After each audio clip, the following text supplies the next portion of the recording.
le riz est une céréale consommée un peu partout. Il est aussi la céréale la plus cultivée au monde. Pas une recette sans le riz. Cependant, savons-nous ce que nous mangeons? Quelle est donc son importance dans notre alimentation? Mesdames, messieurs, bienvenue à votre magazine de santé.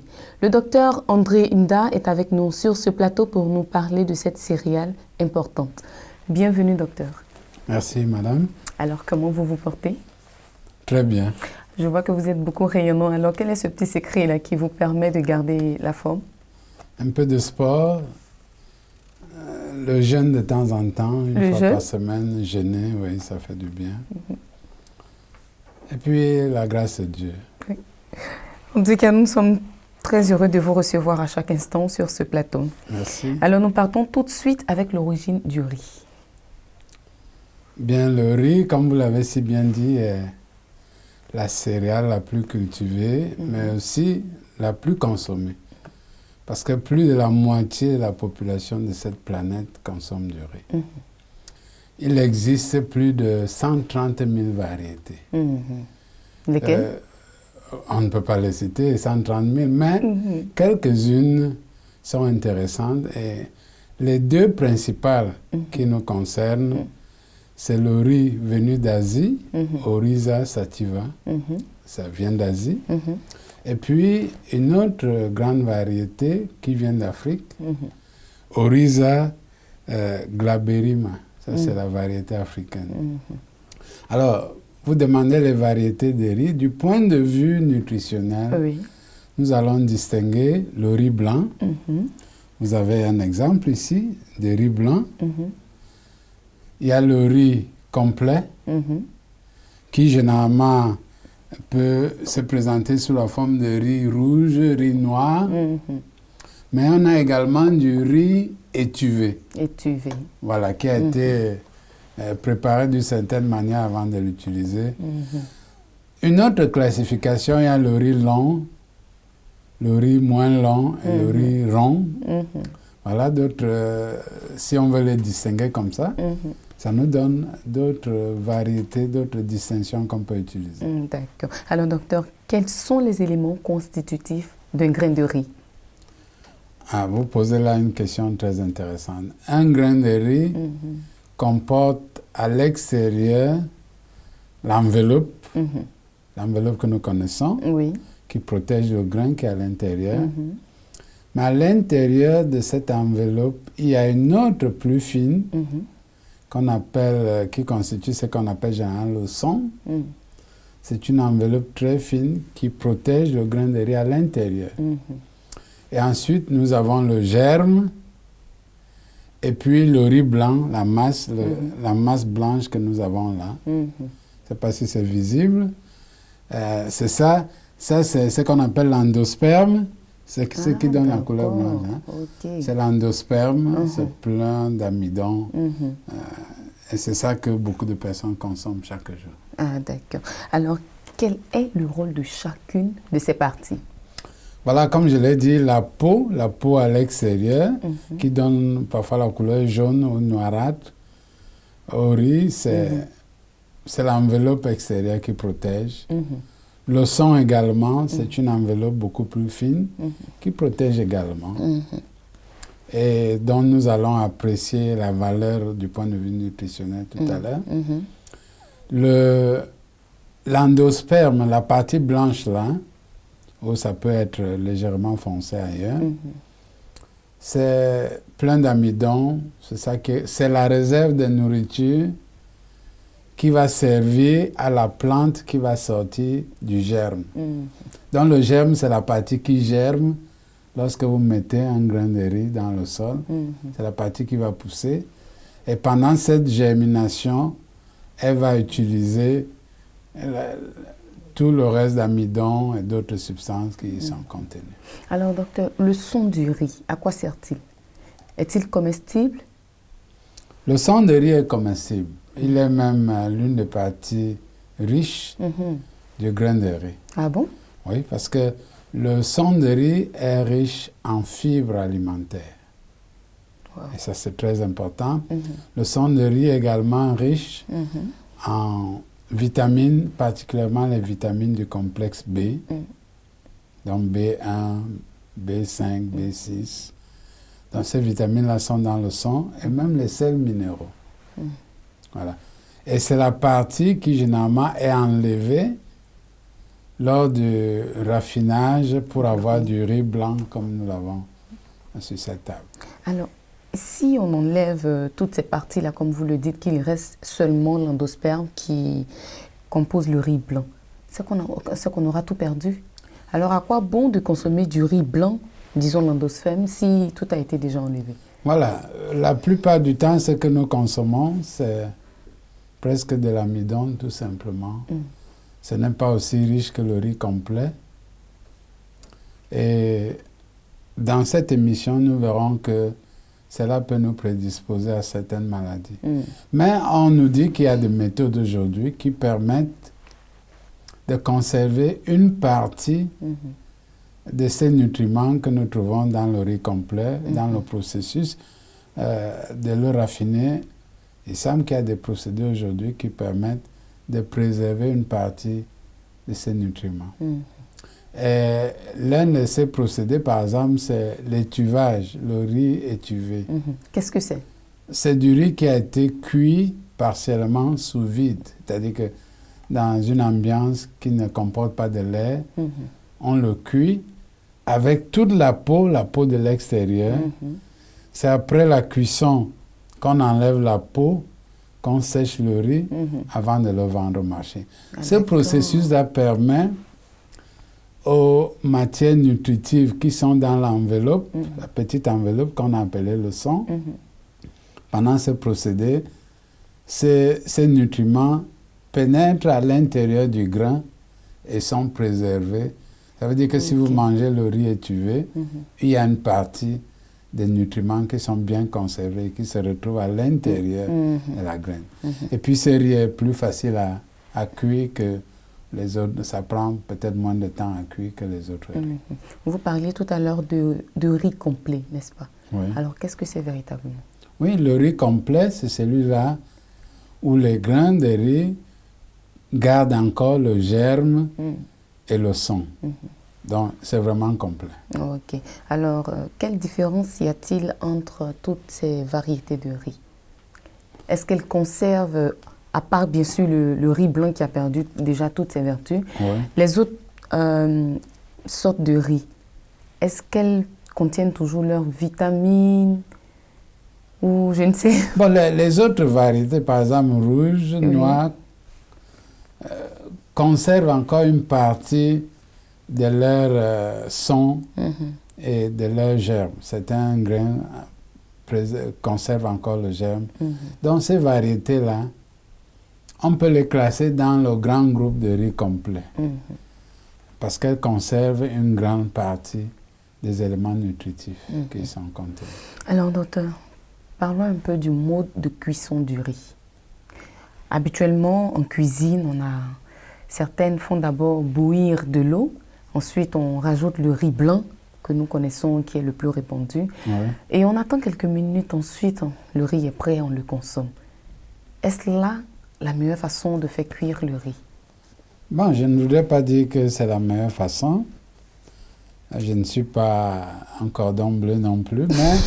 Mais, comme vous l'avez bien dit, cette façon de cuire le riz, c'est la méthode française ou, si vous voulez, créole. C'est la façon de cuire à la créole. Et je crois que c'est la plus vulgarisée, c'est la plus connue. Mais également, on peut cuire du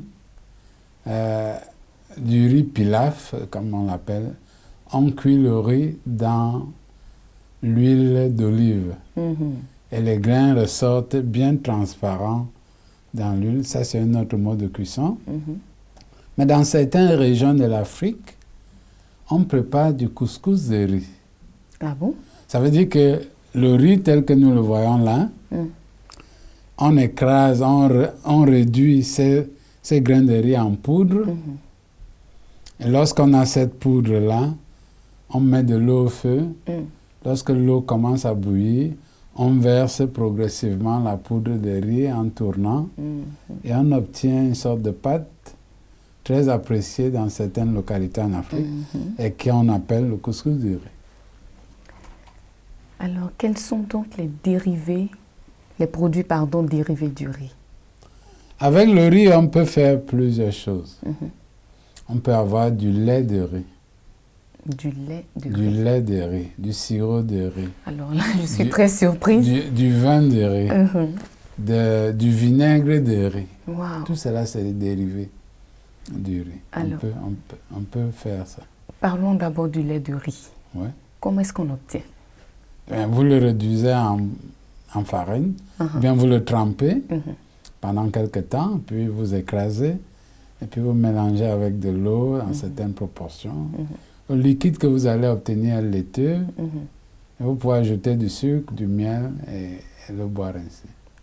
Aussi simplement. Oui, aussi simplement. Donc, alors, qui peut consommer le lait de riz? C'est du lait de tout le monde. C'est du lait parce que ça a l'apparence du lait. Ah, d'accord. Tout simplement. C'est pour ça qu'on appelle du lait de riz. Alors, et la farine de riz? Qu'est-ce qu'on peut obtenir avec la farine de riz? À part ce que vous avez cité. Le couscous tout à l'heure. Oui, à part le couscous. Bon. Je ne sais pas comment on fait pour avoir du vin. Sûrement, on laisse fermenter. On laisse fermenter. Du vin de riz? Oui, il y en a. Il y a du vin alcoolisé à base de riz. Wow. Comme on a du vin de maïs, à bière de maïs, ou du vin de palme, on peut avoir également... C'est une céréale.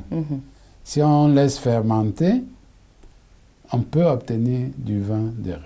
Du vin de riz. Voilà. Qu'on peut également consommer comme les vins qu'on voit sur le marché. Voilà, certains en consomment, oui, tout à fait. Ok. Alors, parlons du vinaigre. Tout à l'heure, vous avez parlé du vinaigre. Oui. Est-ce que ce vinaigre, on peut quand même l'utiliser pour les assaisonnements, comme on le voit avec les autres? Oui, disons qu'il n'est pas blanc, il est coloré. On peut l'utiliser dans beaucoup de choses, ça dépend de ce qu'on veut, on peut l'utiliser. Il n'est pas toxique. Ah, si vous le dites dans ces termes, personnellement et d'après les connaissances que nous avons quelques réserves sur l'utilisation du vinaigre en général. À plus forte raison, le vinaigre de riz. Donc, nous ne voulons pas conseiller ça à tout le monde. Ceux qui en ont l'habitude, nous n'avons pas de problème avec cette utilisation-là. Mais en général, nous ne conseillons pas l'utilisation du vinaigre. D'accord. Alors, est-il conseillé de donner le lait de riz? Comme vous l'avez dit, c'est quand même pour tout le monde. Donc, ce qui veut dire que même les nourrissons peuvent en manger. Ça dépend. Les enfants, après 6 ans, ils peuvent en consommer. Si c'est à partir du riz complet, c'est encore nettement mieux parce que c'est plus riche. Avec du riz blanc, ce n'est que de l'amidon et de l'amidon sain. Alors, la présence d'amidon dans le riz, elle peut être source de problème, cette présence-là? Oui, disons que si on consomme beaucoup de riz, cet amidon-là fait partie de la classe des glucides. Donc, l'amidon sera transformé dans notre corps en sucre. Alors, si vous consommez beaucoup de riz, surtout le riz blanc, qui est du riz raffiné, cela va généralement, après le repas, élever la quantité de sucre dans le sang, qui fait intervenir le pancréas. Donc, à la longue, ça peut vous exposer au diabète de type 2. Ah bon? Oui. Alors, docteur, parlons de diabète. Nous avons déjà entamé la partie qui parle des maladies. Oui. Alors, quelles sont les maladies liées à la consommation du riz? Surtout du riz blanc. Oui, essentiellement le diabète et puis les maladies cardiovasculaires qui peuvent être des complications du diabète, les maladies du cœur et des vaisseaux, pouvant aboutir à une crise cardiaque, à un AVC. Voilà, ça c'est des maladies possibles à cause d'une grande utilisation du riz raffiné, du riz blanc. Alors, quels sont les... Il semblerait, que le riz ait quand même des vertus médicinales. Tout à fait. Le riz complet, par exemple, ne fait pas prendre du poids. Et la présence du son est très utile pour lutter contre la constipation, pour le transit. Ça veut dire que vous n'allez pas garder les déchets de votre alimentation longtemps dans votre intestin. Ils seront évacués plus rapidement. Donc, dans ce sens-là, le riz est très utile. Évidemment, si vous consommez du riz complet, dans ces riz complets, il y a des vitamines, il y a des sels minéraux, il y a des antioxydants. Donc, ça peut jouer un rôle très utile dans la prévention de certaines maladies comme le cancer du gros intestin. Et le fait que ça lutte contre la constipation est favorable à ça. Mais nous connaissons, tout le monde connaît l'eau de riz dans les diarrhées. Surtout les diarrhées mineures ou moyennes.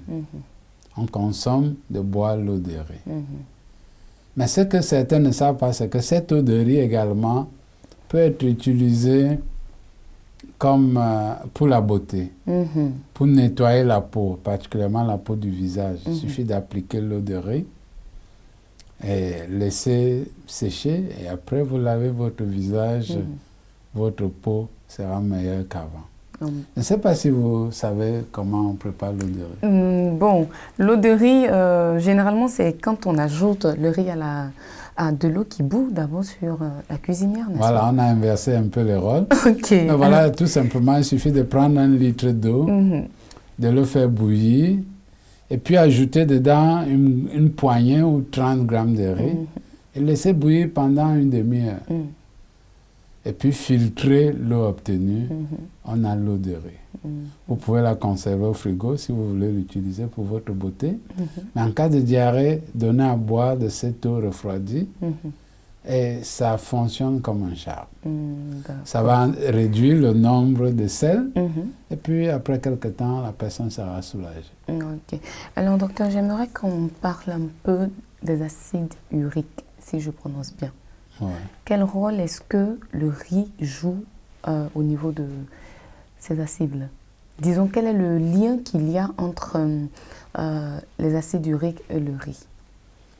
Bien, je ne vois pas directement le lien. Généralement, les acides uriques l'acide urique est produit lorsqu'on consomme des aliments riches en purine, c'est-à-dire qu'en viande, les viandes par exemple.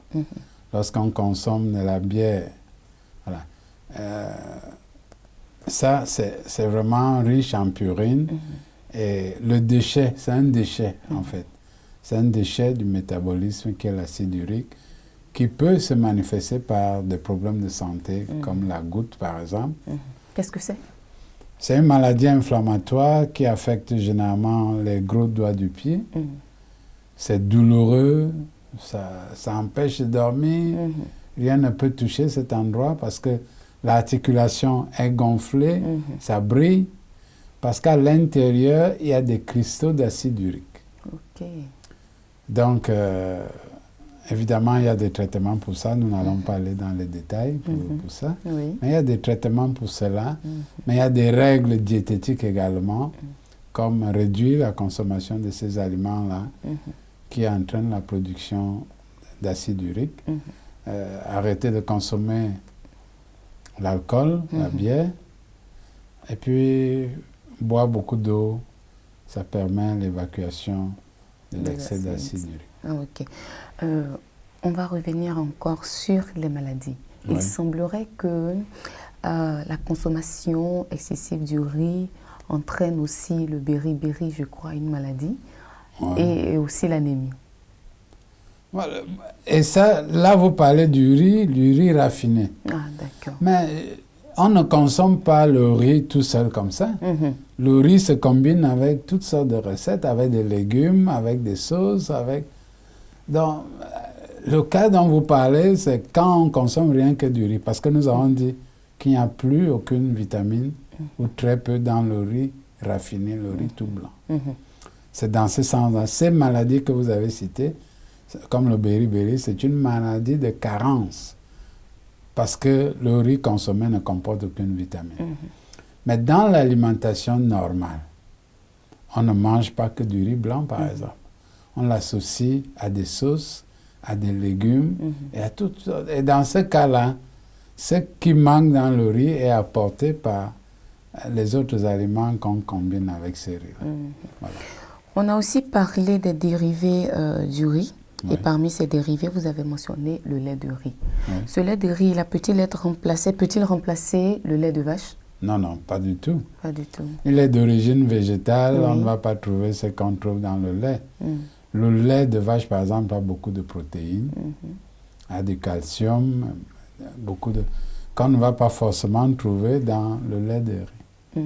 Il y a très peu de protéines dans le riz. Donc, ça ne peut pas remplacer le lait de vache. Alors, parlons des enfants.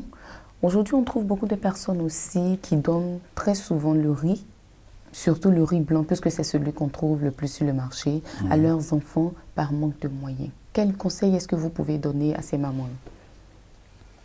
Ah bon, mais vous me posez là une question difficile parce que je ne vais pas leur donner les moyens. Mais disons que en préparant le riz, parce que le riz a l'avantage d'être partout disponible, facile à conserver, moins cher. C'est pour ça que beaucoup, ou tout le monde le consomme. Comme je le disais tout à l'heure, en préparant du riz, il faut le combiner à beaucoup d'autres choses, aux légumes. On peut le combiner même avec de l'arachide, la sauce d'arachide. Ça, c'est enrichissant et ça peut apporter à l'enfant tout ce qui manque. Peut-être avec un morceau de poisson, avec des haricots. Et l'enfant reçoit ainsi les protéines. Mais il s'agit de l'enfant. Je ne demande pas de donner ça aux tout petits, aux nouveau-nés. C'est des enfants qui sont déjà d'un certain âge. Parce que comme nous l'avons dit hier, de la naissance à 6 mois, l'enfant n'a besoin que du lait de sa mère. Il n'a même pas besoin du lait de riz. Mais il a besoin du lait de sa maman. C'est le meilleur aliment qu'il puisse prendre. La maladie cœliaque ou cœliaque? La maladie cœliaque. Oh, ok, la maladie cœliaque. Oui. Qu'est-ce que c'est? Et quel rapport avec le riz? Bien, la maladie cœliaque est une maladie inflammatoire chronique de l'intestin. On l'appelle encore l'intolérance au gluten. Le gluten est une protéine qu'on retrouve dans certaines céréales, comme le blé, comme l'orge. Il y a du gluten dedans.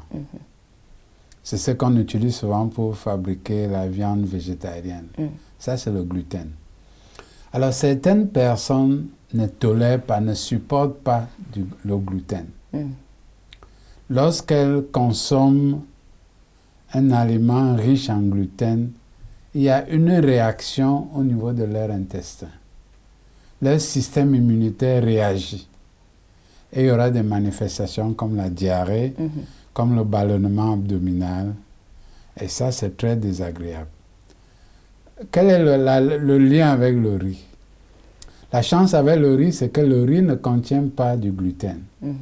Donc, c'est un aliment approprié pour celui qui souffre de la maladie cœliaque. C'est la maladie de l'intestin, l'inflammation de l'intestin. Le riz n'a pas de problème dans cette maladie-là, parce que le riz ne contient pas de gluten. Donc, quelqu'un qui souffre de cette maladie peut consommer du riz sans inquiétude. Ok. Alors, est-ce qu'il n'a pas aussi de rapport avec les maladies cardiovasculaires?